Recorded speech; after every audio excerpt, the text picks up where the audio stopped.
Hi, I'm Desiree Chappell. Welcome to Top Med Talk. It's Tuesday and it's time for my Roundtable. The Roundtable is a chance to sit down with a multidisciplinary group to have discussion about perioperative care and improving the quality of what we do every day. Top Med Talk. My name is Desiree Chappell, host of the Roundtable, and we have Dr. Raul Castillo, the medical director of anesthesia at the University of Missouri. We have Jennifer Clark. She is a CRNA there at the University of Missouri as well, and she is the lead ERAS CRNA. And we also have Kay Smith, who has, by default, became somewhat of an ERAS coordinator lead there at the University of Missouri as well, but she's technically the pain nurse coordinator. So thank you so much for joining us today at this roundtable discussion. We've had a relationship now for a couple years. Right. We met when you guys were first starting out, and Dr. Castillo, you kind of had the foresight that you knew that enhanced recovery was going to be kind of the wave of the future. Absolutely. Yeah, you were able to see that. So Yep. I want to talk to you guys and get a feel for where how long have you been doing the program, where you started, and kind of where you're going with it. So what's your experience been over the last couple of years? But in summary, we started basically in July 2016 with the idea to have an enhanced recovery after surgery program at the University of Missouri. This was supported by the chairman of surgery, which is a big asset for us. We started moving since then. Went to MD Anderson to get an idea how to get initiated. And then by November, we start doing cases, 2016. Since then, we've done the whole 2016, 17, and whatever it is for this year, for a total of around 153 cases. For colorectal patients? It was very interesting because we were planning to implement the cystectomy protocol, but Jennifer was a real push for me. She didn't let me stop until she was asking me, you need to do this protocol. The intra protocol needs to be done. So we eventually sit down and together we designed the protocol. And we started doing cases without ERAS being launched. And the surprise was that the outcomes was outstanding. And Immediately. And we started doing pancreatectomies first. Whipples, pancreatectomies, hepatectomies, oncological surgery in general. Yeah. And with those big surgeries, the results were amazing. And that was just using the intraoperative portion of the ERAS protocol. Absolutely. That's not including any of the preoperative and or postoperative enhanced Wow. So recovery. it was an anesthesia-led initiative within your facility. Exactly. Okay. All right. That's awesome. Then when we start seeing these results, all the surgeons, they came to me and said, well, are we going to be doing this for my service? We haven't even started the first one yet, right? Yeah. We're just doing intra-op protocol, like Jennifer saying. Yeah, but you're getting great results. So eventually we launched cystectomies back in March 2017. By November, we had done 15 cystectomies. We haven't stopped. We keep going.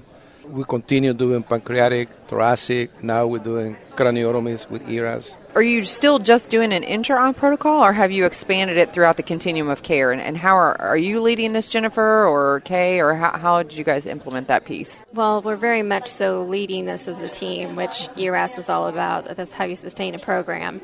And so we have instituted initially our cystectomy, and that was the full protocol. So that's utilizing preoperative portion, intraoperative portion, and post-op. And so that's been our first protocol to actually officially launch. So the next protocol will be our colorectal protocol, which we will hopefully start within the next month. Oh, that's great. You guys are really doing some amazing things here. Yeah, in addition to what Jennifer just said, our good relationship with our oncological surgeons is based upon the results that we had with the ERAS implementation, intra-op ERAS implementation. Even though we do not have a full power ERAS protocol for oncological surgeries, the surgeons are doing the work because they know now that it is very beneficial and the outcomes are amazing. Yeah, there's no denying it. You can't deny it, can you? Yeah, you're right. There's no denying it. And that's where we're going right now. In the pipe, we have, neurosurgery, we already done 24 cases, okay? Oh, I think closer to 35 now. Yeah. We have good volume of Only elective cranius, of course. We have a thoracic surgery, which we had done sporadically cases with ERAS protocol with Jennifer. Patients going home 24 hours after the thoracic. So, a lot of people say it's a change in pain management. What was the top couple things that you changed and you created that intra-op protocol for those patients? So what was that? Well, mainly the omission of narcotics. Yeah. And so we do a straight TIVA approach. We use absolutely no gas whatsoever. And so we run a combination of Presidex, Propofol, and ketamine intraoperatively. In addition to the preoperative medications they receive in, pre-op holding, if the patient needs an epidural, can have an epidural, we absolutely do that in pre-op as well. If that's not available, tap blocks by the surgeon, also a lidocaine drip, ketamine drip while they're in the operating room.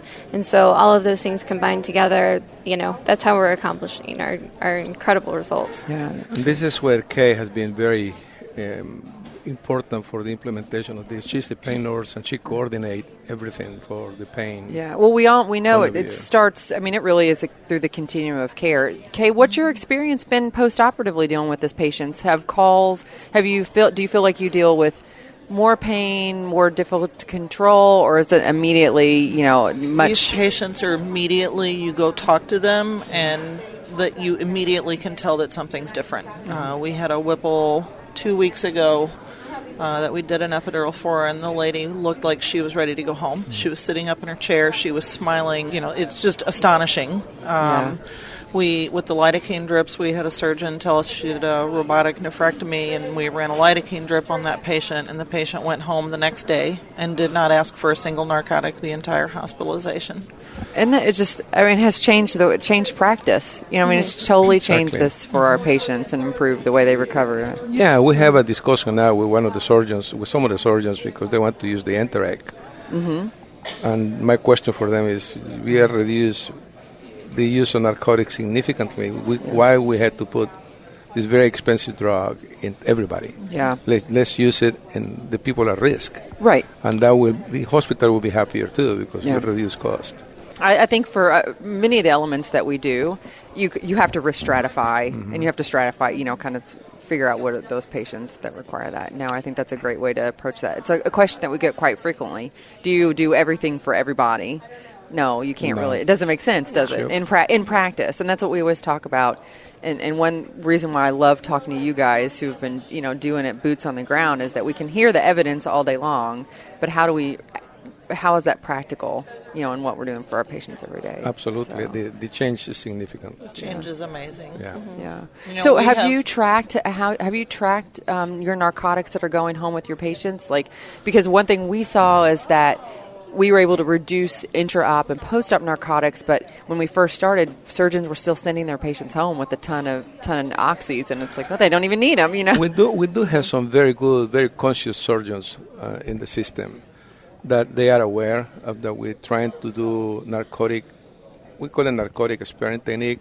My goal is to call it narcotic-free technique eventually. Yeah. But some surgeons are very conscious, some surgeons still old school.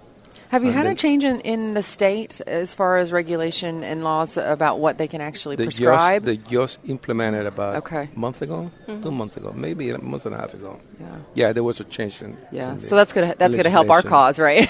For those that are driving this in the hospital. Yeah. Well, guys, I'm not going to take up any more of your time. I so appreciate you. Thank you so much for Thank you for sitting down me. with us. And I hope that we have many more of these conversations to come and able to celebrate the successes that you guys have experienced over the last couple of years. Thank you for inviting us. It was a pleasure for us to be here. Yeah.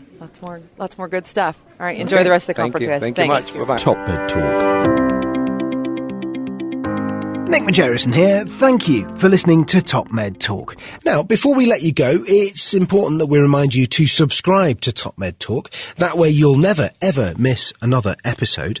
Also, if we could encourage you to join us on social media, Twitter, Facebook, LinkedIn, YouTube, pretty much every single social media platform, we're there. Join us. And finally, check out topmedtalk.com. If you go to our website, you can subscribe to email updates. That way we can always tell you where we're going to be, what we're going to be doing, and how you can join us. topmedtalk.com, and click on the section marked email updates. Finally, Top Med Talk is proud to act as the broadcasting arm of EBPOM, Evidence-Based Perioperative Medicine. We'd love you to find out more about them as well. ebpom.org is their website. That's ebpom.org. And if you go to ebpom.org/meetings, you can find out about some of the wonderful meetings that we attend and cover across the year here on Top Med Talk. That's ebpom.org/meetings.